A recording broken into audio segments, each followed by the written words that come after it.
It's midnight and you're tuning into Nightline with me, Nurin, Razmyn. The top stories. PM hopes Madani Mosque can serve as community center for Muslim city dwellers. And students required to wear Jalur Gemilang badge on uniforms starting April 21st to foster patriotism. Good morning. We begin the bulletin with this. A remand application will be made at the Kangar Court in Perlis on Friday to further hold Muhammad Zamri Vinod Kalimutu, or better known as Zamri Vinod, to facilitate police's probe into the alleged seditious remarks made by the preacher. According to Inspector General of Police Tan Sri Razarudin Hussein, the 40-year-old was arrested earlier on Thursday at Taman Melati Indah Bursary in Kangar, where he is now being held at the Padang Besar Police Headquarters lockup. Police also seized a mobile phone belonging to the preacher.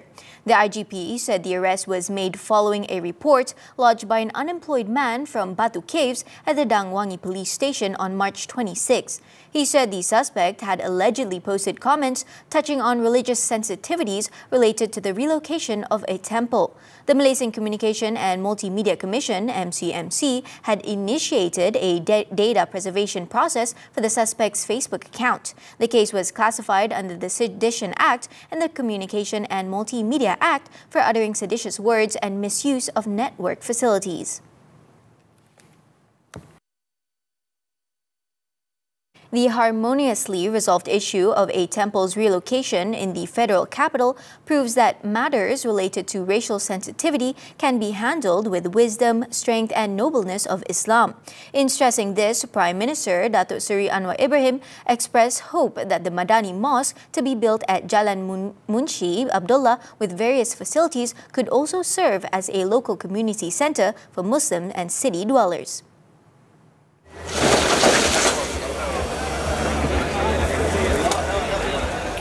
At the mosque groundbreaking ceremony on Thursday, Anwar said that the mosque not only serves the purpose of a mosque in the city and reflects the philosophy about the development rooted in Islamic faith, which places good values and morals to bring Muslims together, but also embraces and shows love to the people around. Masjid ini masjid kota. Supaya rakan-rakan bukan Islam tak terasa kekok untuk datang. Kenal ke Islam. Islam yang sederhana, Islam yang penuh dengan rahmah dan hikmah. Dan ini harus kita lakukan. Sebab itu saya usulkan umpamanya ada ruang perpustakaannya, ada ruang dewan persidangan atau forumnya, ada ruang seni dan budaya untuk perkenalkan Islam di mata awam. The Prime Minister hit out at certain quarters who tried to use the temple issue to flame racist sentiments. Kalau tidak semua mau jadi hero kaum mereka sendiri, rosak negara ini. Nak jadi pemimpin Malaysia. Tapi bercakap bagi pihak dan pertahankan sentimen benci kaum. Tak kira hukum, tak kira benar atau palsu. Itu hak kami. Hak itu bersandarkan hukum. Bagilah hujah apapun. Anwar also expressed his appreciation to the Dewi Sri Patra Kaliaman Temple Management for agreeing to move to a new location and described the harmoniously resolved negotiations as a victory. Kemenangan kita ini bukan kerana keangkuhan aku menang dah. Kemenangan kita ini yang kerana kita mampu menunjukkan kebijaksanaan, kekuatan dan kemuliaan Islam, bukan keangkuhan kita.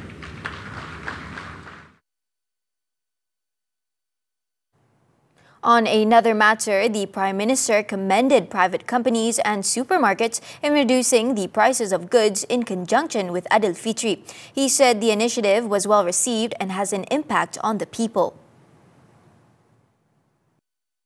Anwar went to the ground to check on prices of items at a hypermarket in Subang Jaya in Selangor on Thursday.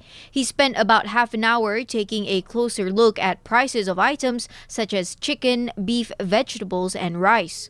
The Prime Minister was satisfied with enforcement and monitoring conducted by several ministries and agencies in implementing the ceiling price scheme for the festive period. He said the prices of goods were controlled with no cases of supply shortages ahead of Adil Fitri next week. Barang-barang yang tidak termasuk dalam kawalan pun dicuba turunkan harga. Dan ini satu perkembangan yang belum saya lihat sejak tahun aktif dalam pemerintahan dan membangkang 80-an dan 90-an. Jadi syukur dan terima kasih kepada semua, sama ada syarikat, pegawai kuasa dan kementerian-kementerian berkenaan. The Prime Minister also launched a price reduction campaign at the hypermarket. The Balik Kampung exodus kicked off on Thursday, with traffic departing the federal capital towards the east coast, northern and southern regions moving smoothly, and smart lanes have been activated at 28 identified locations along the Plus Expressway. Motorists traveling through these areas have the option of utilizing the emergency lanes as an alternative route during congestion. During the Adil Fitri holiday, the Malaysian Highway Authority (MHA) is anticipating a surge in traffic at 2.77 million vehicles per day on major expressways, factoring in the Education Ministry's additional school holidays from April 2nd to 4th, while return traffic to the capital is anticipated to peak on April 5th and 6th. To ease congestion during the festive season, several measures have been implemented along the Plus highways, including prohibiting highway lane closures by concessionaires except for emergency works from March 24th to April 7th.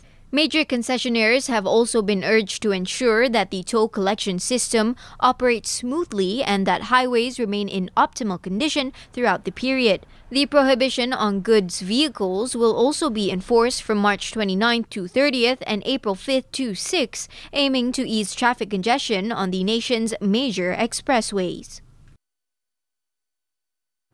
The Education Ministry (MOE) will distribute 2 Jalur Gemilang badges free of charge to all students for the 2025 and 2026 school session. This follows the implementation of the badge requirement on student uniforms in educational institutions under the ministry, which will be enforced in stages starting April 1st. The badge requirement applies to all government and government-aided schools, matriculation colleges, and teacher education institutes in Malaysia. In a statement on Thursday, Education Director General Dato' Azman Adnan said that the MOE recognizes the importance of instilling a sense of patriotism among students in all educational institutions under its jurisdiction. He added that the ministry has also prepared guidelines for wearing the Jalur Gemilang badges on students' uniforms. This initiative also complements the MOE's ongoing efforts to nurture a younger generation with a strong sense of patriotism and pride in the nation. In Pulau Pinang, there will be a scheduled water supply interruption affecting nearly 342,000 consumers between April 25th and 28th. Its Chief Minister, Chow Kon Yao, said the disruption is to allow for final connection works of a new 8.7 million ringgit Sungai Perai River crossing pipeline section in Seberang Perai Tengah. The overall cost for the 23 waterworks projects in 9 installations will total about 25 million ringgit. Physical works will take about 18 hours, and after that, water recovery will start. Water supply to all key industrial areas in Bayan Lepas, Perai, Bukit Minyak, as well as Batu Kawan areas and the Pulau Pinang International Airport will be recovered between 24 and 48 hours.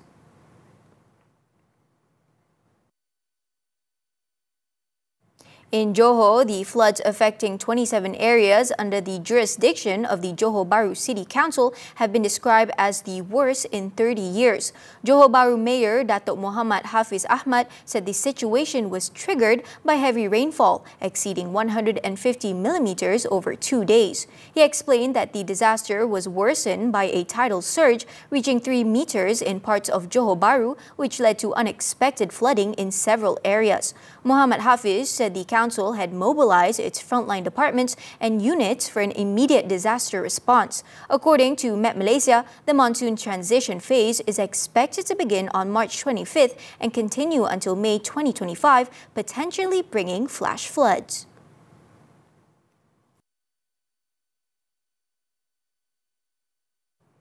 The Malaysian Armed Forces, MAF, is maintaining transparency and fully cooperating with the police investigation into the death of a soldier who was allegedly abused by his seniors at Kem Sri Miri in Kuching, Sarawak last Monday. Defence Minister Datuk Seri Muhammad Khalid Nordin stated that the incident would not be hidden and assured that the probe would be conducted thoroughly. Khalid on Thursday said that any further action would be based on the findings of the police investigation and the internal inquiry conducted by the MAF. He also urged the public not to speculate over the incident and to give police space to carry out their probe thoroughly. Dan kita memang kita tak kondon perkara-perkara seperti ini, dan kita hasil daripada itu kita akan lihat bagaimana kita akan pastikan semua perkara-perkara dan insiden seperti ini tidak berulang.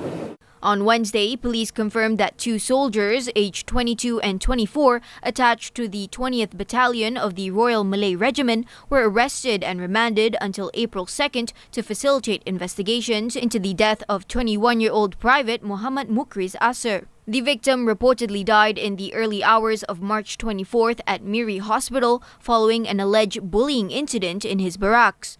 Preliminary findings from the post-mortem examination identified the cause of death as blunt chest trauma resulting from severe impact to the chest that caused heart damage. The case is being investigated under the Penal Code for murder. In Perlis, an attempt to smuggle in 383 kilograms of shabu was foiled after it was detected by the State Customs Department last Monday. The drugs, worth 11.6 million ringgit, were believed to have been transported from Thailand via the waters of Kuala Perlis.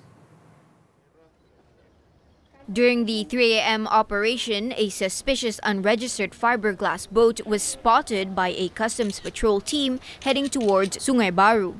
Upon noticing the authorities, the boat accelerated towards shallow waters before several individuals jumped into the sea and escaped to land.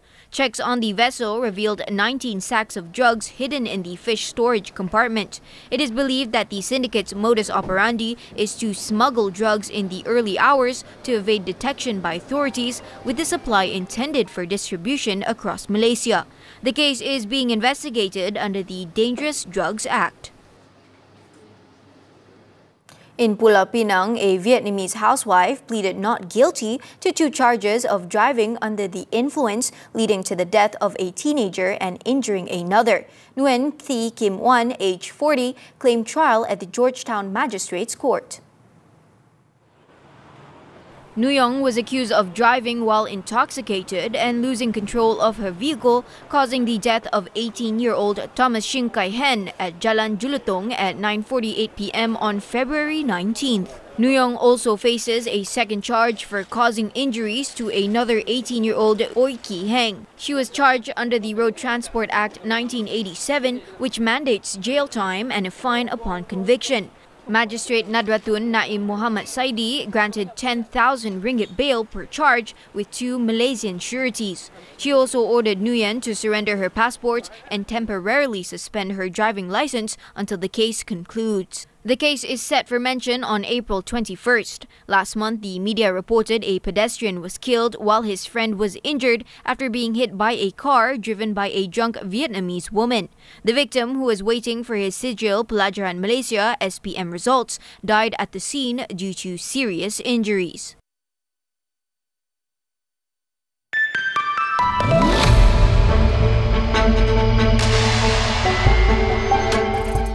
Second Finance Minister Datuk Seri Amir Hamzah Azizan on Thursday confirmed that the complete mechanism for the rationalisation of RON 95 fuel subsidy will be announced in the second half of this year. The system will utilise MyCard identification and a 2-tier pricing structure.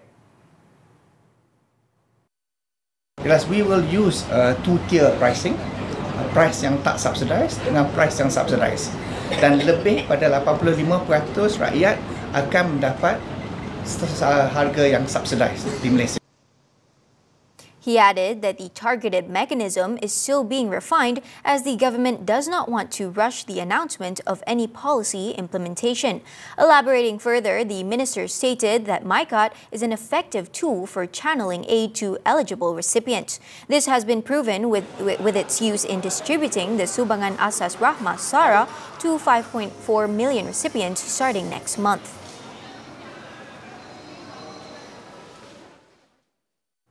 In another development, the second finance minister said that the government has allocated 1.9 billion ringgit to Pasarana to acquire over 1,500 new buses over the next 3 years. This includes electric buses as well as charging infrastructure.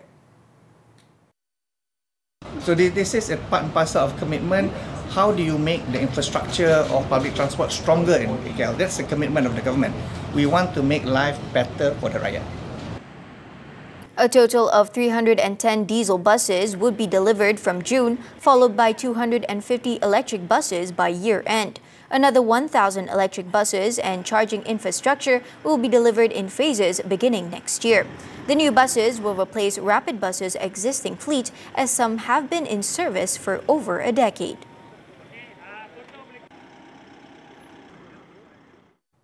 Bursa Malaysia Berhad has appointed seasoned chartered banker Tan Sri Abdul Farid Alias as its new chairman effective May 1, 2025.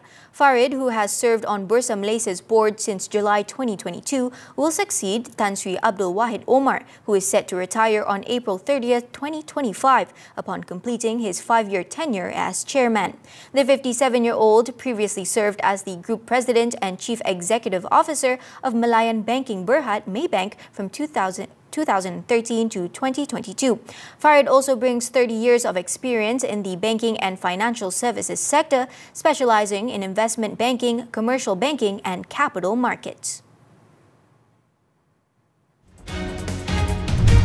What's fueling Malaysia's property market surge?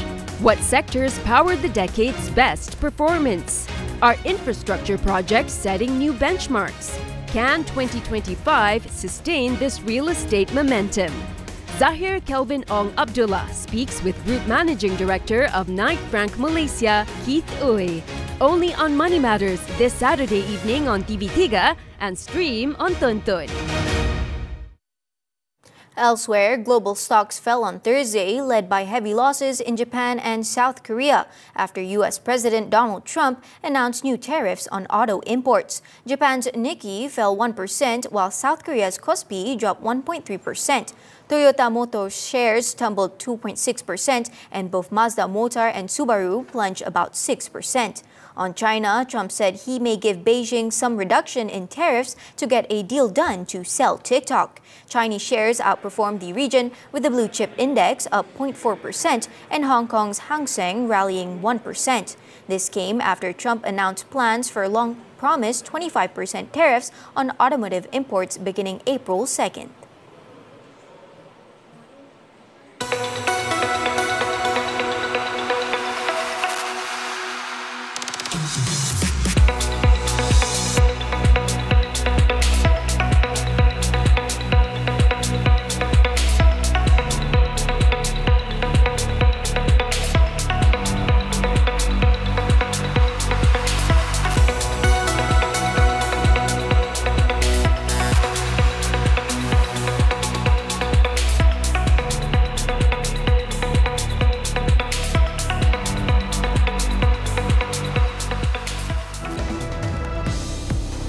Tsunoda to replace Lawson at Red Bull Sports after this breather. 10 hari terakhir, waktu terbaik untuk kita lebih dekat kepadanya. Sertai Ustaz Dr. Hadi, di mana setiap perbincangan membuka pintu pemahaman yang lebih mendalam tentang Ramadan. Sekiranya kita meninggalkan Al-Quran, maka sudah pasti Allah juga akan meninggalkan kita. Tanyalah Ustaz Gyari Muslim setiap hari 5.30 petang. Indahkan memori Ramadan di TV3. Ramadan datang hanya setahun sekali. Jadi, mari kita indahkan memori dengan rancangan penuh ilmu sambil mendekatkan diri kepada Ilahi. Telah difardukan ke atas kamu semua berpuasa 10 malam terakhir Ramadan. Temukan jawapan atas bermacam permasalahan masyarakat. Kita nak bagi sumbangan kepada mereka ini sempena bulan Ramadan, bulan yang penuh mubarak. Salam Ramadan, indahkan memori di TV3. Unlocking the future of business. From industry evolutions to policy changes, we go beyond the headlines. Deep insights, sharp analysis. Understanding the forces driving tomorrow's economy. Key financial insights that drive decisions. This is Money Matters, every Saturday, 5 p.m. Only on TV3 and stream now on Tonton.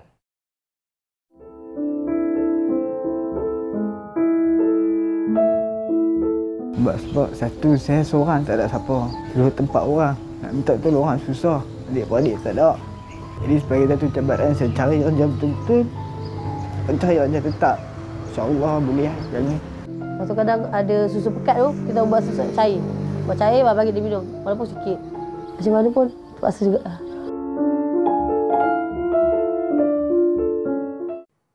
And we're back with sports tennis, the 2025 Miami Open. Rising star Arthur Fils shocked top seed Alexander Zverev to reach the quarterfinals of the ATP Masters 1000 tournament on Wednesday. The 20-year-old Frenchman rallied from a set down and overcame troubles with back pain to earn a 3-6, 6-3, 6-4 win in the fourth round. Awaiting him for a place in the last four is Jakub Mengtic of Czechia, who advanced when his round of 16 opponent Thomas Mashak withdrew due to illness. In another match, Grigor Dimitrov battled through to save a match point to defeat Francisco Cerundolo, marking his 150th victory and earning a spot in the semi-finals. The previous year's runner-up won 6-7, 6-4, 7-6 after nearly 3 hours of play. Up next for the 14th seed will be six-time champion Novak Djokovic or American Sebastian Corda.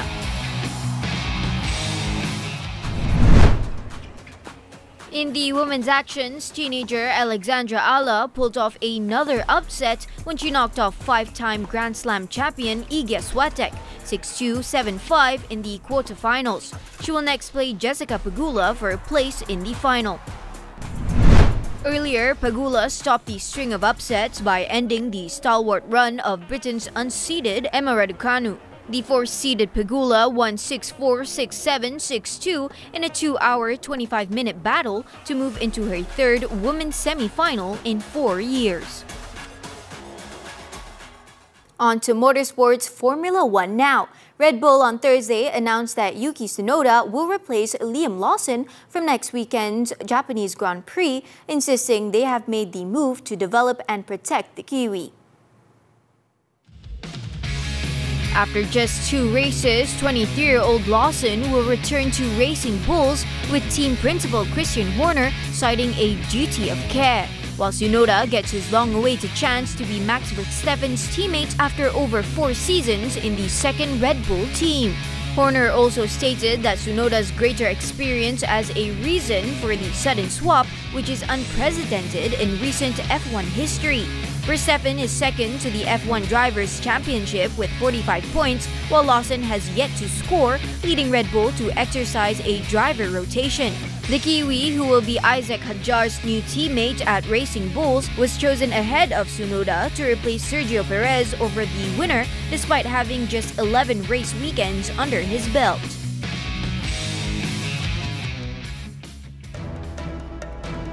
Vietnam makes its biggest drug bust. The details when Nightline returns. Kuih Korea, kuih sampan dan batang buru antara kuih tradisi yang semakin dilupakan. Tetapi lagu-lagu raya lama tetap di hati. Masak lemak cili padi, pedas, kutuk daging pula manis. Seimbangkan pengambilan makanan, jangan terlampau pedas dan manis. Pil kuda, ketagihan generasi muda. Tangani sebelum terlambat. Waspada mercun, boleh bergembira tapi jangan sampai tercedera. Dan rancang perjalanan balik raya, biar lambat asalkan selamat. MHI Isnin hingga Jumaat dan stream juga melalui tonton hanya di TV3. 10 hari terakhir, waktu terbaik untuk kita lebih dekat kepadanya. Sertai Ustaz Dr. Hadi, di mana setiap perbincangan membuka pintu pemahaman yang lebih mendalam tentang Ramadan. Sekiranya kita meninggalkan Al-Quran, maka sudah pasti Allah juga akan meninggalkan kita. Tanyalah Ustaz Gyari Muslim setiap hari 5.30 petang. Indahkan memori Ramadan di TV3. Ramadan datang hanya setahun sekali. Jadi, mari kita indahkan memori dengan rancangan penuh ilmu sambil mendekatkan diri kepada Ilahi. Telah difardukan ke atas kamu semua berpuasa 10 malam terakhir Ramadan. Temukan jawapan atas bermacam permasalahan masyarakat. Kita nak bagi sumbangan kepada mereka ini sempena bulan Ramadan, bulan yang penuh mubaraknya. Salam Ramadan, indahkan memori di TV3. Kita bertemu dalam My Quran Time. 114 surah, 6,236 ayat, 30 juzu. Sesiapa yang membaca satu huruf, maka baginya 10 kali ganda kebaikan. Jadi, sudahkah anda membaca Al-Quran hari ini? My #Quran Time 2.0 setiap hari 12.30 hari di TV9, juga di saluran Astro 149. Welcome back. At least 6 people were killed and 9 others injured after a tourist submarine sank off the Egyptian Red Sea resort of Hurghada on Thursday. According to authorities, the incident occurred at about 10 a.m. local time when the submarine carrying 45 tourists crashed about 1 kilometer from the shore. It stated that all of those confirmed dead were believed to be Russian, while about 29 survivors were transported by ambulance to several hospitals in the city. It was not immediately clear what caused the submarine to sink, and an investigation into the incident has been opened.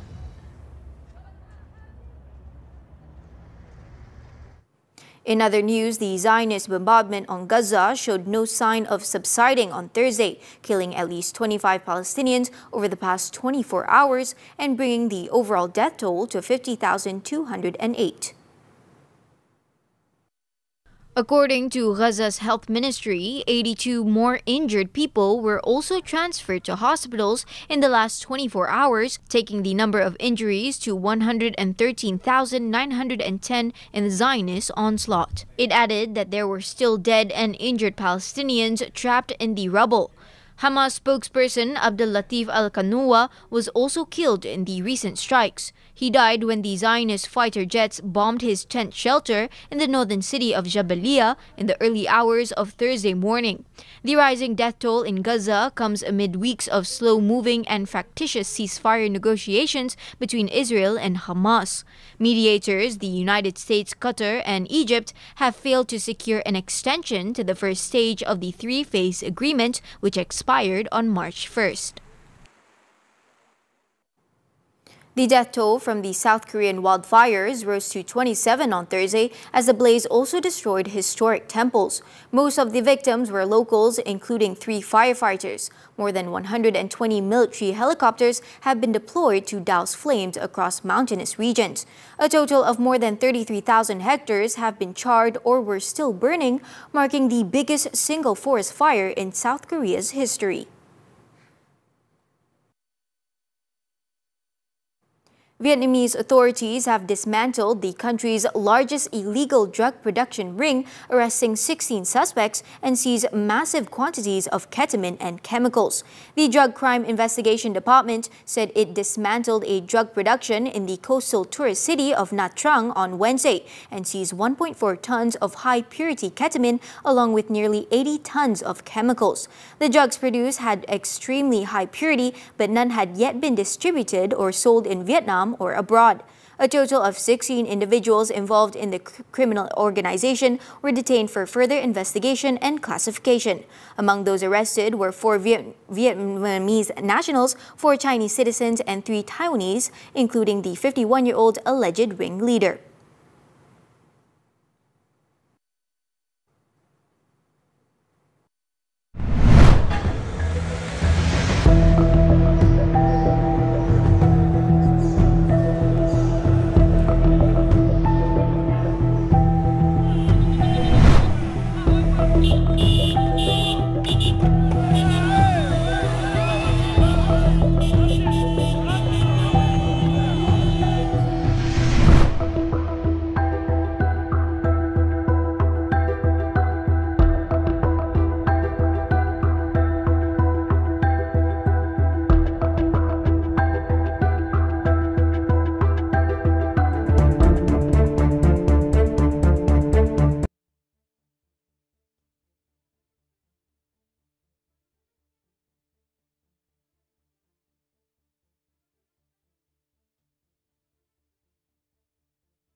Concludes Nightline this time around. Before we leave, let's take a look as visitors step back over 3,000 years into the land of the pharaohs as they enter London's new immersive exhibition on ancient Egypt.